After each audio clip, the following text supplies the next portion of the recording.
Okay, so I've been like reworking this stupid video for so long, so I'm just gonna go for it. I'm just gonna power on through and talk about this game called Wizard101 and how great it is. And also I'm gonna rank the worlds. So, um, yeah. So, uh, I'm just gonna start out with the worst world that's like known by Wizard101 players. And that one is Azteca. I don't think I need to talk about how bad this world is. And honestly, I made a new character, and the one reason why I don't want to continue on until the second arc is because of that world.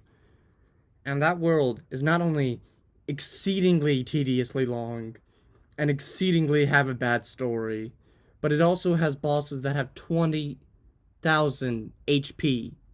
Most bosses have at least 10. Avalon had like bosses of 8,000 that I can remember off the top of my head. But these guys have 20,000 health. 20,000. I remember there was a common enemy that had 5,000 health. What is this game doing? Uh, Gosh, Azteca was just not a great idea. It was visually beautiful, and honestly, I loved the ending to the world. I was like, okay, game. You messed up in this world, but you did the ending correctly. So, um, yeah, Azteca sucks, and everybody should basically know that. The next world is probably going to be a little more of a debatable topic, but number nine, I don't know, maybe I'm just going to throw up a nine somewhere. Uh, Avalon. I don't like Avalon. I think it basically has the same problems as Azteca, but it doesn't have as long bosses, and like it has some good storytelling in there, and the ending's also quite good. It also fleshes out the second arc's villain, which I liked. But honestly, that world just not fun. I didn't like it. I mean, how can you not like a world where a bunch of knights and you get to form the round table? Like, how? But it just didn't feel meaningful, and that's what's really frustrating about that world. So, yeah, I don't like Avalon.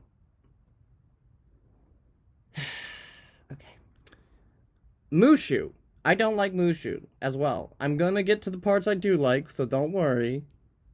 I'm not gonna just be on this game bashing all your favorite worlds. But I don't like Mushu. I don't think it's particularly well done because I don't know. I'm just gonna say it. I think it sounds racist. Like most of these characters either have the perception of honor or yeah, that's basically it. Honor or peace or tranquility. That's basically all their things. They have done it. They did do a few characters where they actually did pull that into an interesting light, but honestly, I didn't really like it. And same thing with uh, the story. I didn't really like it that much. Now, the reason why it's higher than these two is one, it's shorter. Two, it introduced ninja pigs. And three, you can technically skip this world. All you gotta do is wait for someone to, like, summon the final boss of that world. And then you can just beat it up and then go to the next world, which is infinitely better than this world. But, yeah, that's why I don't like Mushu that much. This one's probably also not gonna be super popular, but, you know, who cares? I don't hate Celestial and I don't love it. It's kind of on the like middle average for me. Mainly because the first section really hurt my head with the water graphics and I didn't particularly appreciate that. Also the difficulty curve. Everybody knows about it. Everybody will speak of it. That difficulty curve is incredibly frustrating, but once you get past it, it's fine. And while there were some tedious sections there were also some really good sections, and I really liked those sections, mainly in the ending where it was talking to us more about the main villain and the culture that we were in. And it was great. I like it when the world do that. I like it a lot. So it was a fine world. I just didn't when it messed up and messed up, and when it did good, it did good. But really, it's just kind of an average, maybe below average world. Okay. So I wanted to put this world higher. I really, really did. But this is where we kind of start getting into the more difficult parts of the ranking because I really want to put a lot of these lists worlds higher than I want to, but there's so many good worlds outweighing the bad that it's really difficult to figure out where to put all of them. So the next one is Mirage, and I don't honestly like doing this, but I'm gonna just go out for the positives. I like the genie characters, all of them. Any and all genies are great characters. I love the cat puns. I love the snake puns. I love Ozzy. Whoever his voice actor is, he did great. Uh, the only real problems I have with this world is I didn't like the scorpion fight because I thought that was going to be the final part, and then I was told, nope, you have a second half of this game. And I was just like, why? And the second problem is that the main villain of the third arc gives you like this challenge where he brings back a bunch of your enemies from all types of worlds. And I would have really, really liked it if they brought more from the first arc because the first arc had really strong villains and they didn't do that correctly. They did do a Rattlebones, but they didn't do the others. So, slightly disappointed about that. But that's literally more of a nitpick, but I really did like this world. It's just it was long and I noticed it was being long and I wanted it to not be so long because I wanted to do other worlds because there were other worlds that made me not realize how long it was. But yeah, this world did, so that's why it's this low. So, Wisteria. Remember that world? None of you probably did that world because it was a completely optional world and, Ambrose didn't really give you clues to that. Most people say they skipped this world, which is fine. But this is one of the few worlds where, like, the plot is actually shown and it's not just kind of going and collecting things. Like, you actually know what's going on. Or at least I knew what was going on when I was a kid. But, coming back to this world, it was really, really fun. I liked meeting all the professors. I liked this kind of sassy school that hated our guts because, I mean, clearly we're just better than them. But they think they're better than us. And it really came up with some sassy and sharp language. Um, I really liked the villains of this world. I really liked the story about the cup and meeting all these different tournament competitors. I really liked that. Um, Overall, the world was just good. Also, whoever Randall was, like the voice actor of Randall, you did a good job, man. You did a good job. I really wanted to put this higher. I really, really did. So, I love Crocotopia. Like, I love Crocotopia. You give me a world that I like, Crocotopia. That's the world I like a lot. Like, that world, I like it. I like it a lot. And the thing is, I have a lot of memories from this world, but I had to think about it in a more um, thoughtful process. Like, what world did I really like, mechanically, physically, and personally? So this world is not only littered with lore, which I love, and I love the overcoming conflict of colonization, because colonization is a very difficult process that you can't just beat up people and solve, but which is basically what they did. They basically had these groups of colonists who were helping this oppressed group from their oppressors, but they were also stealing their history from them when they were trying to help them. It's just kind of like brilliant irony to it all. And they only kind of give it like in short little parts in side quests and in personal conversations with them with the Marleybonians, aka the colonists. And I really like that. I really, really like the Manders. I really like the handling of colonization. I really like the Crocs because it makes sense why they're evil. They are a group that built upon slavery, so it makes sense that they're just a bunch of jerks. Uh, I should mention that the Marleybonians are representing the British, so I just love teasing British. But anyways, I do like this world. The only things I can really say is that it's not better than everything else that's on this list, and that's why it's not like super high. So Marleybone, who's ready for puns? Because I'm ready for the puns. I loved the puns in this game. Uh, Main one is Meow Yardy.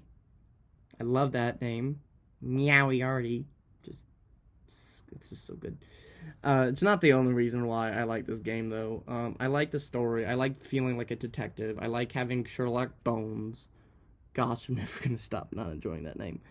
But it's basically just this fun little world where you get to stop bad people, and the villains are actually really strong in this world. And I really, really appreciate when the villains are super strong in this world, because that's good writing, and I like it when they do that. So yeah, that's why I like Marleybone. I just like the kind of goofiness of it. I like the interesting story while also being kind of funny, and I like puns. Oh yeah. Okay, so I'm gonna just continue on and talk about Wizard City. So story wise, it's not like the best ever. It's not even like great tutorial wise. The tutorial is honestly pretty uh slow at times. Like you got a lot of information about pets, dueling, etc., armor, gear, yada yada yada, pets, mainly pets, but treasure cards as well. Crafting, fishing, pictures, blah blah blah. That's not great. But what is the reason why it's so high is not only because the general story is like good, but also because like you really feel connected to these characters. Like your teachers are a great example because you feel like they're more like your family by the end of it. You're like, that's my mom or that's my grandpa. Like you feel really connected to Diego, Ambrose, whoever teacher you pick, even the trees, Bartleby, a few of the student characters. You really feel connected to this um, school, and it's honestly really, really fun because to come back anytime to talk to these characters and to interact with them and tell them and having them tell you how much you've grown because you really feel um, good in this world. You really feel connected, and that's one of the reasons why I liked it so much. I just it felt like home. It felt like home to me, and I really, really enjoyed going back. And that's why it's so high. Generally, if we're going on story and general purposes there, it's pretty lackluster.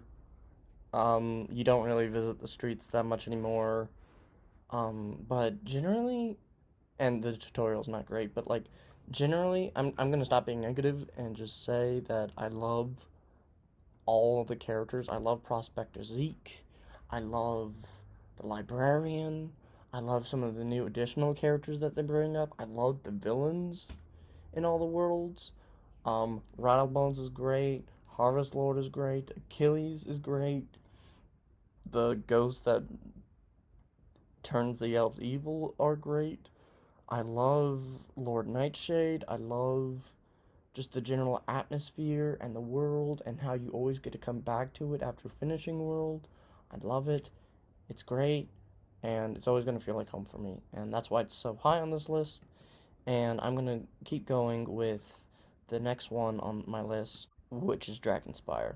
And honestly, that's probably going to be a surprise to most people, but I loved the atmosphere. I loved the lore telling. I loved the storytelling. I loved the characters.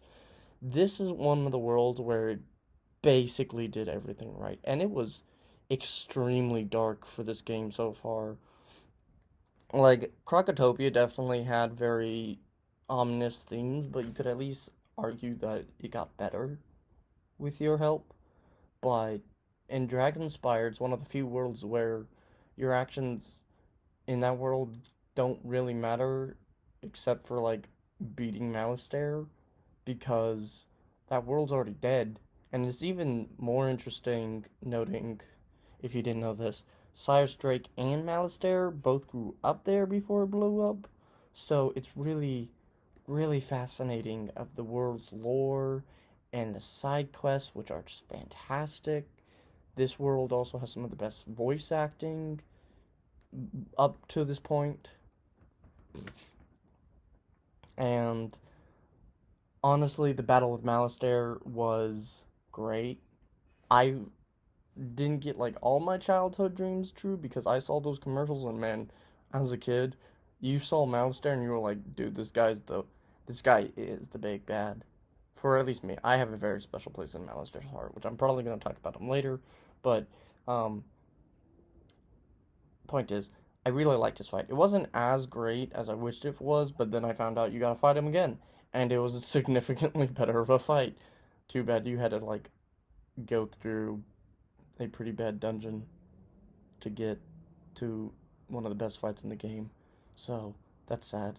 But I really liked Malastare as a villain, and I really liked this world. I don't really have anything negative to say about it, but I just wish Malistare's first fight was better. But that's literally all I have to complain about. Again, that's more of a nitpick than anything. Um, so I'm gonna go and bring up the next world, which is Safaria, which I definitely misspelled on my notes, and it's the second arc, and so basically it's Dragonspire but kind of less dark and very, very interesting. It talks about stereotypes. It has some of the really good voice acting just all around. The storytelling's great. The zebra villain, who I'm forgetting his name off the top of my head, is fantastic. His voice acting, oh, killer.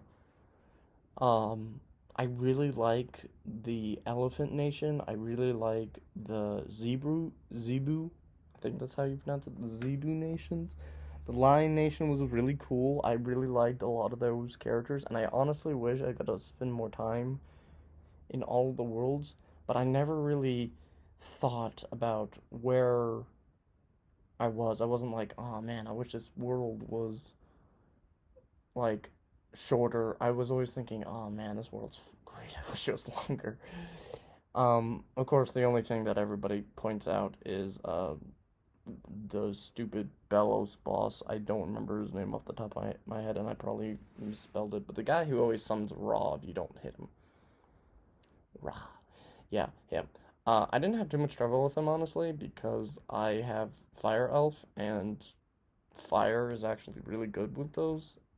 Um, so I didn't have too much trouble with him, but I definitely understand the annoyance, especially since you're fighting like two more times in Azteca, which is not fun. But I really liked this world in two, and I was really confident that the next two worlds after this one would be fantastic, but it wasn't because they were so low on my list. I hate Avalon and Azteca, and I will never change my mind on those. But um, I thought this world had shown me that they could pull off longer worlds, and the next one on my list basically confirmed that my suspicions were correct, that Wizard101 and King Isle could make a long world. And that one is Chrysalis. And I don't know how to spell that off the top of my head. No one really does, so don't at me.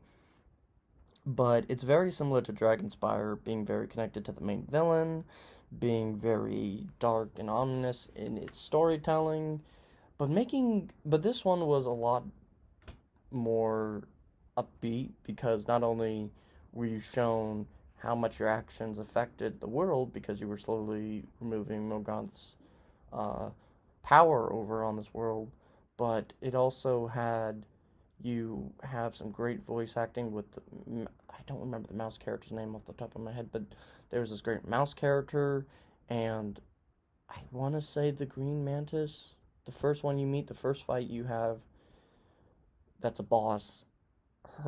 I don't know who her name was. I probably am gonna look this up later, but like she was fantastic. One of the best voice actors that they hired by this point. It was she did such a good job that anytime I had to come back to her, I was like, oh yeah, I'm motivated now.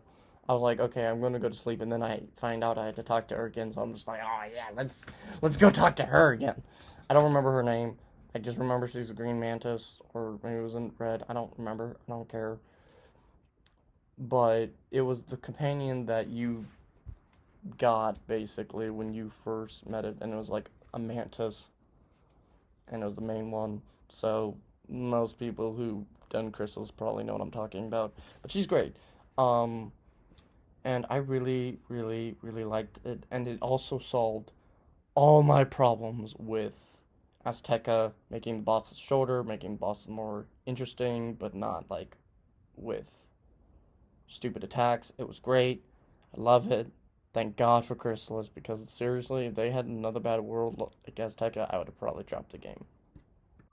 So this one may come as a bit of a surprise. The next one is Caramel, and I know a lot of people like this world because of a lot of the Bossing Say references.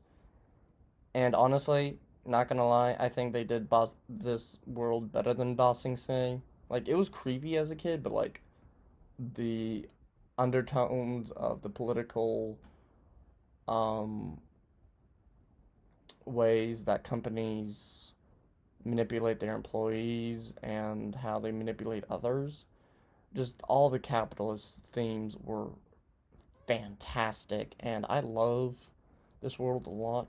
The only real problem, and this is not like a problem, this is just me personally, is I didn't like the like particular theme around the world. Like it was a bunch of candies and marshmallows, and that was the point, and that was cool, and I liked it. I just didn't like it as much as I liked the theme of Egyptian desert where there's a bunch of crocs and manders, or Britain but dogs and cats. Like I just like those themes a lot better than Caramel, and no shame on Caramel. I liked the world. It was a good world. No complaints. It did everything perfect. I just didn't like the theme as much, and that's why it's, not in the top 3. Because we're in the top 3 now. And guess what the third one is? It's Polaris. What do I even say about this world, about how fantastic it is? The music, it gets better. The voice acting, it gets better. And if you wanted a combination of Russia and France, you got it because this game is basically Russia and Paris with polar bears. And yeah, I love the characters, all of them. I love Rasputin. Dude was I was so sick of having like this big bad villain that you couldn't really fight, and I was super disappointed that we couldn't do that because like I really wanted I really really wanted more big bad villains. Um but they did. They added the rat and he was great and I loved him and I loved Ivan. Ivan was fantastic. I loved him as a character. I don't remember the penguin's name, the female one, the one that was tired of Dante's crab, but like she was great as well. I loved that. I love the lore with the polar bears and the mooses. Yeah, mooses. And I loved how stuck up and annoying those empresses were because when you defeated them, they were whiny and it was great. Uh, I loved the other. villains, and I loved the other little people you met. I loved finding that Yeti who was just so lonely and wanted to friends, but then he found his inner self and became better. It was good stuff. Also, Mallory was fantastic, and that's where we got to meet her. And I love Baba Yaga to death. Literally, she's great. Don't know who her voice actor is, but she's great. Also, Mallory, she's great. Thumbs up if you're actually listening to this, but I doubt it because there's no way that's impossible. But hey, if that does happen, it happens. Also, I'm on a tangent, so I apologize. But basically, it was a great world. I loved it. And now for our number 2, gentlemen and ladies, Imperia. And wow, this was the longest world, and I never, ever, ever thought, man, this is going long. Because honestly, it was very, very long, but I never at once thought, this is a little too long. I did think it was Patty, but I didn't think it was long. And the reason why is because of the fantastic cast. Not only did you have Mallory and the Arcana Scholars by this point, and the interesting thing about the Cabal, but you also got Pork, who is the best character in the game, fight me. Beans, who's also one of the best characters in the game, fight me. You get the Bat, who is the best character besides Pork in this game, fight me. You had to fight a freaking Storm Titan, which was just the coolest, most badass feeling I've ever felt in my life. Also, it felt good that I had to be the main guy because I'm a fire wizard, so I felt good. I felt useful, so that was nice. But really, it was just the world. The races were fantastic. I don't even have anything to say. It was just good. It did everything right. The races were interesting. The political intrigue was good. You had great villains, great motivations, great characters, great settings, great mysteries. Basically perfect. So why isn't it number 1? And this, my friends, is where my bias comes in, because there's a world with the best theme song ever in this game. So, who wants to talk about Grizzleheim for a bit? Now, Grizzleheim, for me personally, is just my favorite world. I love the aesthetics. I feel like I can actually walk into that world and completely understand how I'll be treated in there. Like, people will be drinking and talking loudly, and it'll be like this huge party all the time. Like, I look at this and I'm like, I know what these people would do if I existed. And that felt really, really good. It felt like the same feeling with Wizard World, Wizard City. And I liked that. And what was even better is I liked the races a lot. I liked how we got more lore on the spiders before even the second arc was even in anybody's eye. I loved the gremlins, who had extremely interesting lore, probably some of the best out of any race. I loved the bears, the wolves, the crows. I loved all of them, and that was even before Wintertusk showed up. I would have definitely put Imperium and Polaris and probably some of the other worlds higher in this list than I would have originally if Wintertusk didn't come out. But it did. And, well, that was just fantastic. It brought up all the races once more. It showed the main villains again, but in kind of a more interesting and threatening presence. It had one of the best theme songs, generally, period. No questions asked. Not battle theme, general walking theme. And it was fantastic. I would die for that theme. I'm probably playing it now because I'm just that big of a sucker for it. I loved the characters. And you get to meet Grandma Raven. The main character in the third arc, you get to meet her early, and you get to meet her because she's the narrator. And give me a second. I had to quickly look up who the voice actor was because I honestly feel like she deserves a mention. Because I actually did remember, I actually looked her up before even making this list. And honestly, she deserves a lot of praise for her voice. She's made me care about this game so much in ways that would have been almost impossible for me to. So, shout out to Dell Adelrich. I probably mispronounced that, and if she's actually listening, I deeply apologize. But she has made this game for me, and it was just great meeting her in this game. So I want to also continue a little bit more with the story and talk about how the story is not only you get to meet some of the Titans family, but you also get to learn more about the other cultures, have more interesting characters, and the setting pieces were beautiful. And also just talking to Grandma Raven, like I mentioned earlier, was great. The boss fights in this game are truly great.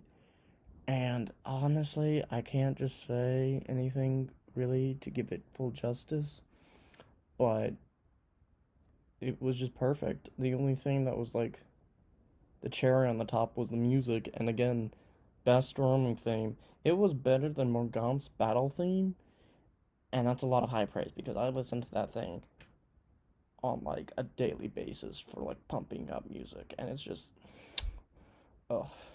So, anyways, I love wizard101. Still do, still always will. Uh, and if you haven't, you should try out the game. It's good.